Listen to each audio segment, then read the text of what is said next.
Selamat pagi Bapak Ibu dan saudara-saudaraku, salam sejahtera bagi kita sekalian. Segenap pendengar renungan pagi dimanapun berada, senang sekali kita berjumpa kembali pada pagi ini. Pagi ini kita akan membaca Amsal pasal 3 ayat 13 sampai 18. Semoga menjadi panduan bagi kita untuk berjalan di hari ini. Demikianlah sabda Tuhan. Berbahagialah orang yang mendapat hikmat, orang yang memperoleh kepandaian, karena keuntungannya melebihi keuntungan perak dan hasilnya melebihi emas. Ia lebih berharga daripada permata, apapun yang kau inginkan tidak dapat menyamainya. Umur panjang ada di tangan kanannya, di tangan kirinya kekayaan dan kehormatan. Jalannya adalah jalan penuh bahagia, segala jalannya sejahtera semata-mata. Ia menjadi pohon kehidupan bagi orang yang memegangnya. Siapa yang berpegang padanya akan disebut berbahagia. Siapa orang yang berbahagia? Para pendengar renungan pagi yang dikasihi Tuhan, ternyata orang yang berbahagia itu bukanlah yang mempunyai banyak harta, atau yang sukses secara materi, atau mendapatkan segala yang diingini. Bukan pula dengan kekuasaan, popularitas, dan kejayaan. Siapakah yang berbahagia menurut Salomo? Salomo dengan jelas mengatakan bahwa orang yang berhikmat memperoleh kebahagiaan dalam hidupnya. Kebahagiaan itu melebihi bahagianya memiliki harta duniawi. Kebahagiaan itu pada akhirnya mengikuti umur panjang, kekayaan, dan kehormatan. Kebahagiaan orang berhikmat terkait jalan hidup orang benar. Jalan hidup yang sesuai dengan kehendak Allah, sebagaimana dalam Mazmur pasal 1 ayat 1 dan 2 demikian. Berbahagialah orang yang tidak berjalan menurut nasihat orang fasik, yang tidak berdiri di jalan orang berdosa, dan yang tidak duduk dalam kumpulan pencemooh, tetapi yang kesukaannya ialah Taurat Tuhan. Mengapa Salomo dapat berkata bahwa orang berhikmat dan pandai itu bahagia hidupnya? Saudara, alasannya jelas. Pertama, karena orang berhikmat itu hidupnya selalu mempercayai Tuhan dengan sepenuh hati. Apapun persoalan dan tantangan hidup yang dihadapi, Tuhan selalu menjadi nomor satu dalam menyelesaikannya dan bukan pada pengertian pribadinya. Maksudnya, orang berhikmat selalu memahami bahwa ada rencana Tuhan dan campur tangan Tuhan di dalam setiap peristiwa yang terjadi dalam hidupnya. Firman Tuhan yang dihayati sebagai kebenaran utama di dalam hidupnya. Kedua, bahwa kebahagiaan itu terjadi karena hidupnya hanya untuk memuliakan Tuhan dengan cara selalu berbuat baik dan menjauhkan dirinya dari berbagai bentuk kejahatan. Dengan setia hidup dalam firman Allah, maka orang berhikmat tidak silau terhadap godaan harta duniawi. Harta duniawi itu nilainya tidak sebanding dengan berkat yang disediakan Allah karena hidup yang taat pada firman Allah. Kehidupannya yang taat kepada firman Allah lah yang pada akhirnya membentengi dia dari segala macam tindak kejahatan. Mereka yang berhikmat akan selalu hidup dalam rasa syukur, rendah hati, dan selalu mau diajar oleh firman Allah yang memperbaharui hidupnya dari hari ke hari secara terus-menerus. Kebahagiaan orang yang berhikmat berdimensi vertikal dan horizontal. Hidup bahagia dalam iman kepada Allah dan hidup berbahagia bersama dengan keluarga tercinta dan orang-orang yang ada di sekitar hidupnya.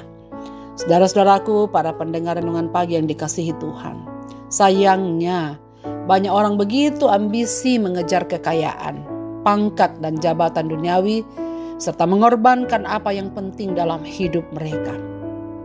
Waktu sedemikian bernilai ekonomis sehingga pertemuan keluarga menjadi sempit. Tidak ada komunikasi yang sehat dan membangun ketika masing-masing pulang dengan membawa kelelahan dan beban kerja. Sebagai orang tua, kita membiayai pendidikan anak-anak pada sekolah-sekolah terbaik dengan biaya tinggi. Harapannya jelas bahwa anak-anak kita jadi pandai, cerdas, dan terbaik. Namun apakah harapan itu segera terjadi? Apakah pengorbanan orang tua dihargai dengan baik oleh anak-anak kita? Banyak orang yang membuat anak-anaknya berhasil di bangku pendidikan. Tapi tidak semua orang tua berhasil mengantarkan anak-anaknya untuk memperoleh kebahagiaan sejati di dalam Tuhan. Keberhasilan dan kegagalan pastinya ditentukan pada sikap dan tindakan kita kepada Tuhan. Sungguhkah kita menggumuli anak-anak kita dalam doa dan memastikan bahwa tujuan utama dan yang terpenting dalam hidupnya adalah mengalami bahagia bersama Tuhan? Sungguhkah kita mendorong mereka menjadi pribadi Kristen yang cakap dan ulet serta rendah hati untuk selalu beribadah kepada Tuhannya, baik pada waktu-waktu ibadah pada hari Minggu maupun pada waktu ibadah pribadinya, aktif dalam ibadah-ibadah yang diselenggarakan di jemaatnya, aktif berdoa, aktif membaca firman.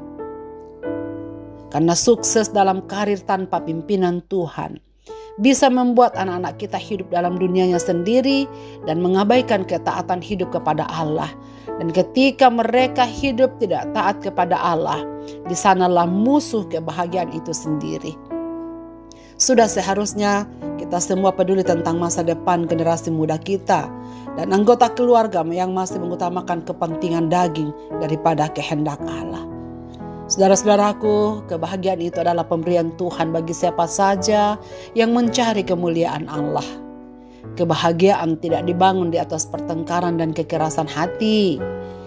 Kebahagiaan tidak dibangun di atas segala jerih lelah. Kebahagiaan tidak datang dengan sendirinya. Kebahagiaan itu hanya dapat diusahakan jika setiap kita selalu setia dan taat pada firman Allah.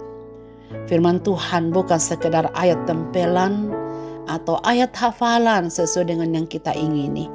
Firman Tuhan itu penting untuk dibaca, didengar, dihayati, dan terutama dilaksanakan dengan penuh tanggung jawab sesuai kehendaknya, agar kita dapat hidup di dalamnya dan menikmati kebahagiaan yang Tuhan sediakan bagi kita. Lakukan kebaikan setiap hari, maka kita akan hidup dalam kebahagiaan yang dijanjikan oleh Allah. Marilah kita berdoa. Bapa di dalam sorga, Bapa di dalam nama Tuhan Yesus Kristus, benar ya Tuhan, bahwa setiap kami merindukan mengalami kebahagiaan. Tuhan, terima kasih karena Engkau mengajari kami dengan hikmat-Mu pada pagi ini, bahwa kebahagiaan tidak datang dari dunia ini, tidak datang dari diri kami, tapi kebahagiaan itu adalah datang daripada-Mu ketika kami memiliki hikmat yang berasal dari sabda-Mu. Tuhan, terima kasih banyak. Biarkanlah firman-Mu ini menjadi pegangan kami untuk berjalan di hari ini. Segenap pendengar renungan pagi ini dimanapun mereka berada, kiranya mereka semua adalah orang-orang yang berhikmat. Mereka semua yang berjalan di dalam kehendak-Mu, yang mencintai Taurat-Mu dan firman-Mu, sehingga dijadikan sebagai panduan dalam berjalan di hari ini. Apapun keadaan umat-umat-Mu ini, biarlah Kristus yang menaungi, memberikan penghiburan, memberikan damai sejahtera, memberikan kesembuhan, memberikan pertolongan, dan menopang kami dalam segala hal yang kami jalani dalam hidup ini.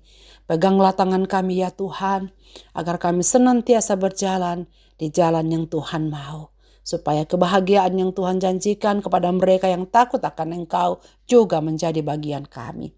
Dalam tangan-Mu ya Tuhan kami serahkan aktivitas kami di hari ini. Dalam Kristus Tuhan kami berdoa. Amin. Selamat beraktivitas Bapak, Ibu, dan saudara-saudaraku. Tuhan Yesus memberkati kita dengan firman ini.